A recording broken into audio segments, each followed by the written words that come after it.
Hello, everyone. This is What Your Pastor Didn't Tell You. Today, I'm on with Dr. Tremper Longman. We're going to be talking about narrative techniques and literary things that the writers of the Bible do, specifically on Genesis. And we're also going to be talking about First Samuel, the topic of David and Saul, and what the writer's doing to shape the characters and the narrative. On Genesis, we're going to be talking about whether it is figurative and the different aspects of the story that make Dr. Longman think that it's figurative but also historical. So, how are you doing today, Dr. Longman? Great, Zach. Good to see you. Awesome. Alrighty. So, the book of discussion today is The Old Testament as Literature: Foundations for Christian Interpretation, and people can check that out in the description. Can you just give us just a really quick 5-minute summary of what you talked about in the book? Sure. Maybe a little background too, and that is in the 1980s, I published my first or second book called Literary Approaches to Biblical Interpretation. And the reason why I focused in on the literary aspect of Scripture is that it's really important to understand how Hebrew people wrote their narratives and also their poems. Because as Robert Alder said, every culture and every time period tells its stories and writes its poems in different ways, not dramatically different ways, but different enough that we need to be reflective about it. And also back in the 1980s, we were in the heyday of postmodern literary theory and in particular deconstruction, and there was this guy Jacques Derrida that was having a big influence, and he was, people were saying, we can't get to the author's intention, and I argued against that view. So in any case, fast forward, what's that, 35 years,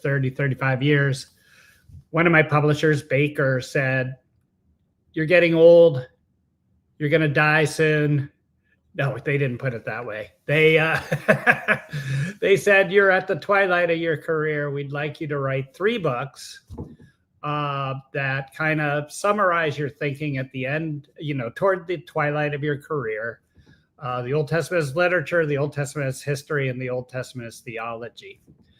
And I thought, well, that's a wonderful opportunity for me, even if nobody's interested in it, to buy it. I can just think through these issues myself, and so that's the kind of story behind the writing of the book. So I'm focusing in on the literary aspect of the book and answering questions like, where is the meaning of the text to be found? Is it to be found in the author's intention, or is it in the text itself, or does the reader create the meaning?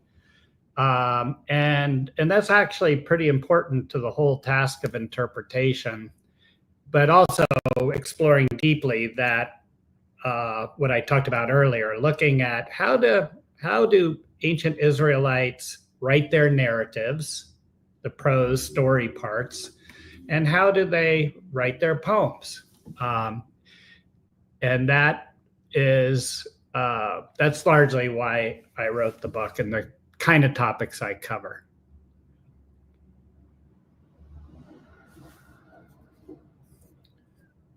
Oops, Zach, I think you're muted or something. Yeah, you're muted. You are correct about that. Yeah, so just for the audience clarity here, so you talk about literary theory, conventions of biblical narrative, poetry, analysis of illustrative texts. So those are the 3 main sections: analysis of illustrative poetic text, and then there's prose narrative.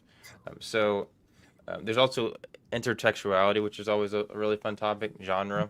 So yeah, I really did appreciate the book. So people should definitely check it out. As I said, you can check it out in the description. But yeah, let's go right into Genesis. So this whole book was not on Genesis, but what I did was I took a few different comments from different places in the book and kind of put them together into kind of a topic. But let's talk about Genesis. So what genre would you say Genesis 1 to 11 is? And what most people think it's like poetry or prose, and how do you flesh that out? Yeah, so I think it's often wrongly thought it's either myth or it's history. Okay, and uh, and and I say no, it's not myth in the sense that most people mean myth, which is made up stories. There is a meaning, a sense of myth, which means, foundational stories, stories that tell us who we are and who God is, and it's myth in that sense, but it's not myth in the sense of non-historical made up stories. On the other hand, it's not a kind of straightforward reading of how God did it. It's not a transcript of how God created creation in terms of Genesis 1 and 2. As I read Genesis carefully, my conclusion was that it is a figurative depiction of history. It's a figurative depiction of history. And maybe we'll get into why I think it's figurative, because there are certain things in, let's just choose Genesis 1 and 2, that that have to be understood figuratively, that the author intended to be understood figuratively, because it makes no sense if you take it literally or in a plain sense. Oops, shoot.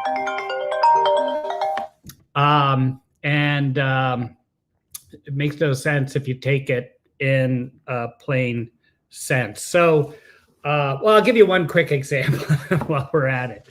So, and this is something that has been noticed by theologians and biblical interpreters going way back to the early church, which is the 6 days of creation followed by a seventh day. It's when you read it, and you read it carefully, you see that all 6 days, including the first 3 days, talk about day one, evening and morning, evening and morning, evening and morning. But then you look and you see that it's not until day 4 that the sun, moon, and stars are created. And, people who want to take it more literally, want to argue for, 24-hour days, say, well, God could find a light source. After all, on day 1, there's light and darkness, and somehow God switched it on and off in a 24-hour period. But that's unnecessary and is kind of a desperate argument. It's better to think that these 6 days of creation followed by a seventh day of rest is a figurative depiction of history. And early church theologians like St. Augustine and Origen understood in that way. Augustine said, these aren't solar days. And Origen says something to the effect, paraphrasing him a little bit, who would be so silly as to think that these are regular days when you don't even have a sun, moon, and stars till the 4th day? So if you read it carefully, you see the author is sending out signals that this is a figurative depiction of history. Thank you. Yeah. Yeah. And you also talked about how the Toledo affects your interpretation of the genre throughout Genesis. Yeah. Could you go into that just a little bit? Absolutely. So this word Toledo occurs 11 times in Genesis throughout the book. And it's depending on your translation, it'll be translated something like account of, or something to that effect. And what scholars take it as is as signals that the author of Genesis is utilizing earlier sources, either oral or written. Matter of fact, Genesis 5:1 says this is the written account of Adam. So what, in terms of the question we're talking about now, Zach, how that informs my thinking about Genesis 1 to 11 is that this formula, this is the Toledot of X, usually a personal name like Adam or Noah, etc., continues into Genesis 12 and following. And Genesis 12 and following, I read as clearly historical. And it's no longer a figurative depiction of history at that point. It's following the life of Abraham, then Isaac, then Jacob, and then the 12 sons of Jacob. So that's why I say it's a figurative depiction of history, which, as I say, the people who think it's myth or poetry see certain features of Genesis 1 to 11, but miss others. And those who say it's history miss the figurative dimension of it. So I kind of what you're saying is that you think that that Toledo aspect is basically, or is one indication that the writer considered there to be historical aspects all throughout. Right. They are talking about things that happened in the past. The way I would put it when it comes to Genesis 1 and 2 is it's not telling us how God created creation. It's not saying that God actually picked up dust and breathed in it. After all, God is a spirit. He doesn't have lungs. But this is a figurative depiction. But it is what it is claiming is God created everything, including human beings. Mm-hmm. But it's not telling us how he did it. If you're reading Genesis 1 and 2 to answer the question how God created creation, then you're misreading Genesis 1 and 2. You're not reading it in the way that the author of Genesis 1 and 2 wanted you to read it. All right, so you kind of got into it, but let's talk about more about Genesis 1 as far as the figurative aspects. So you talked about the evening and morning. It doesn't really make any sense with the days of Genesis, right? If the sun doesn't even exist. Some people would also point to the sun and the plants. The plants really can't live if there's no sun in day 3. But you also talked about the kind of there's a framework structure, and you also talked about how Genesis 2 and Genesis 1 seem to contradict if Genesis 1 isn't somewhat figurative. Right. Yeah. So if you read the Genesis 1, the 6 days of creation, unless you understand what's going on, you might misread it to think that this is how God did it, that this was the sequence that he used. But you see a literary, very interesting literary pattern if you look closely. In other words, the first 3 days describe the creation of realms, light and darkness, sea and sky, land, right? And then the second 3 days describe the creation of the inhabitants of those realms. The sun, moon, and stars live in the realm of light and darkness. The fish and the birds, day 5, live in the realm of sky and sea. And land animals and human beings live in the realm of day 3, land. So rather than looking at Genesis 1 to discover the sequence of creation, again, the claim is God created everything. It's not telling you how he did it. And then if you read Genesis 2, which is a second creation account with a focus on the creation of humans, a reading of it shows that there's a different sequence. So, human beings are created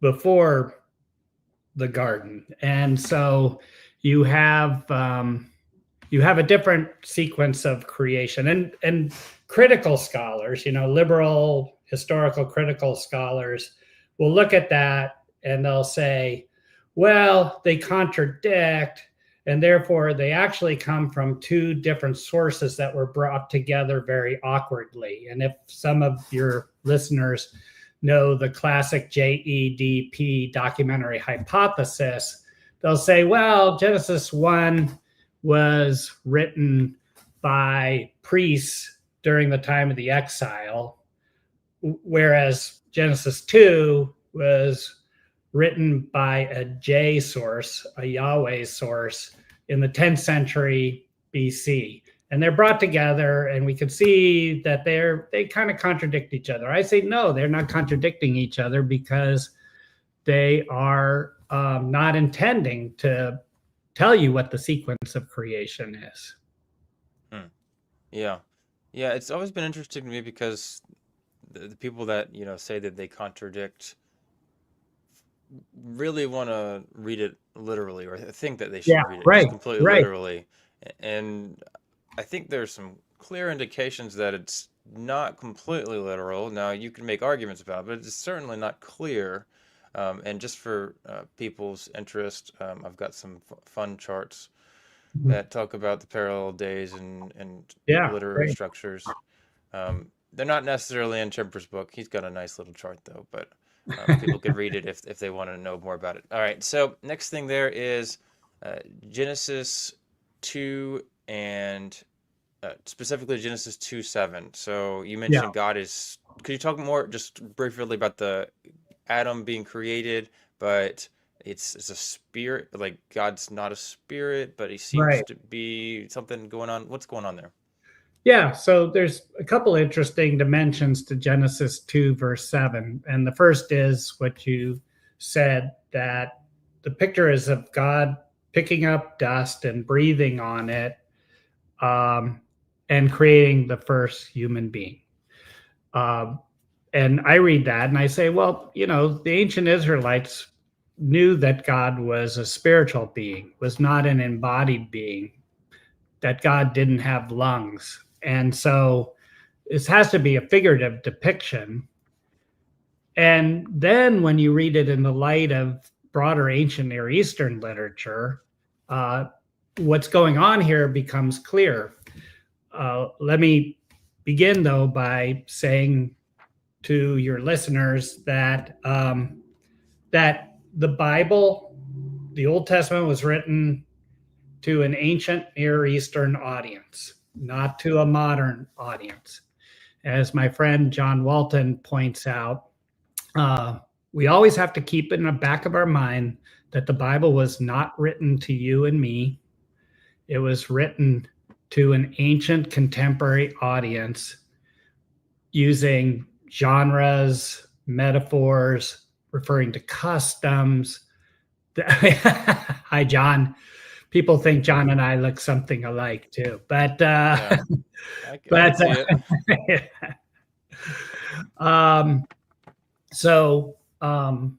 So we have to put ourselves in that ancient. We have to ask: is there some things from the ancient Near East that will help us understand what's going on here? Now, John is quick to also point out it was written to us, but it wasn't written for us.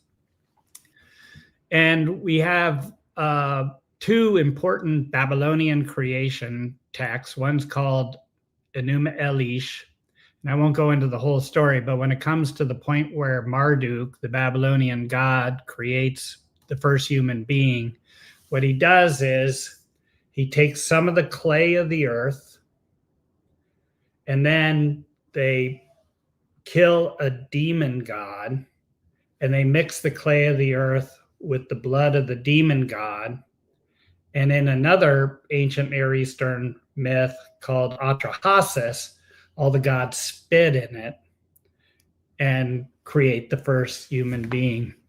So these figurative depictions, they're both figurative depictions of the creation of the first human being, but notice they're not trying to tell us how God did it, but they are trying to say something about who human beings are. And in the Babylonian conception, humans are created from the blood of a demon god. They are inherently evil. At the point that the gods made them, they're already demonic. And they're also the object of contempt of the gods. The gods all spit into this mixture. Whereas the biblical picture has a very dignified picture of human beings created from the breath of God, and also showing an intimate relationship with God at the beginning. So these figurative depictions are not trying to tell us how God did it, but it is trying to tell us important things about who human beings are, who God is, and what's our relationship to God and our relationship to the world. One of my favorite examples on that topic is in the Egyptian texts, where we actually have pictures on the walls of what pyramids or whatever, I can't remember, temples, and they have a king on a potter's wheel being formed by the god, and there's a whole creation account with it. But clearly they didn't think that the Right. person was just all of a sudden creation ex nihilo, or creation out of clay right then and there when they became king. Like, and and I've been told at least that there's many different creation accounts in the Egyptian text. So in other words, uh, you know, they had to come from somewhere, Yeah. and they came from the time of that king. So Yeah. Yeah. so they're Yeah. created for that king. That's right. That's right. Yeah. Yeah, so I think that's one of the most obvious ones where and maybe it's not describing something completely literal about what they thought. Um, so um, so I do appreciate that. Going a little bit further there. So on just Genesis 2 and Genesis 3 as a whole, you think that those are considered figurative accounts of history. Yeah. What reasons do you think there are for that? Well, first of all, just seeing figurative language in the text itself. And Genesis 3, the account of the fall, you have a walking serpent. And again, if you read in the ancient Near East, walking serpents are typically figurative depictions of personified evil. And and and so I do think there's a historical fall. I think God created human beings, or at the point that God gives them the status of image bearers, that that human beings are morally innocent, but then we're all evil, not because God made us that way, but because we chose to rebel against Him. So yeah, I think Genesis 3:2 is similar, a historical reality, but a figurative depiction of it. And another. This is not why I read it this way, but I think that that well, let me back up and say Protestants have always affirmed what's called the two book approach to biblical revelation. God reveals himself most clearly to us in scripture, but he also reveals himself to us through nature, right? Romans 1 and elsewhere. And the Belgic Confession, Article 2, puts that. I don't have it in front of me, but the listeners can Google that and read it, where it talks about how God reveals himself to us through scripture and through nature. And science studies nature. And since the Bible doesn't tell us how God did it, we can turn to science and ask, what can we learn from our observations in nature, whether it's the mapping of the human genome, or paleoarchaeology, or whatever. But to me, the evidence of the sequencing of the human genome is quite powerful, and I don't even need to know that to say that the Bible's not interested in telling us how God created human beings. So I am interested in what science has to say about that. It's no threat to biblical truth. Yeah. Yeah. So you also talked in the book about how Genesis 1 is more figurative there. So it adds to the probability that the text right next to it's going to be figurative, right? Right. The origin quote is really interesting to me. I've never heard this one as far as Genesis 2 and 3 goes. He said, "Who is so silly as to believe that God, after the manner of a farmer, planted a paradise eastward in Eden, and set in it a visible and palpable tree of life, of such a sort that anyone who tasted its fruit with his bodily teeth would gain life, and again that one could partake of good and evil by masticating the fruit taken from the tree of that name." So he's Yeah. he's not the nicest guy, it doesn't seem like, but Yeah, he's a little feisty, yeah, he's but definitely feisty. but he but I often quote Augustine and Origen to kind of uh, answer the objection that we modern interpreters are simply trying to make room for science. Yeah. And also it's interesting for B.B. Warfield is a big figure in, more modern Christian history. He's often called the father of inerrancy. He was a professor of systematic theology at Princeton Seminary at the end of the 19th century.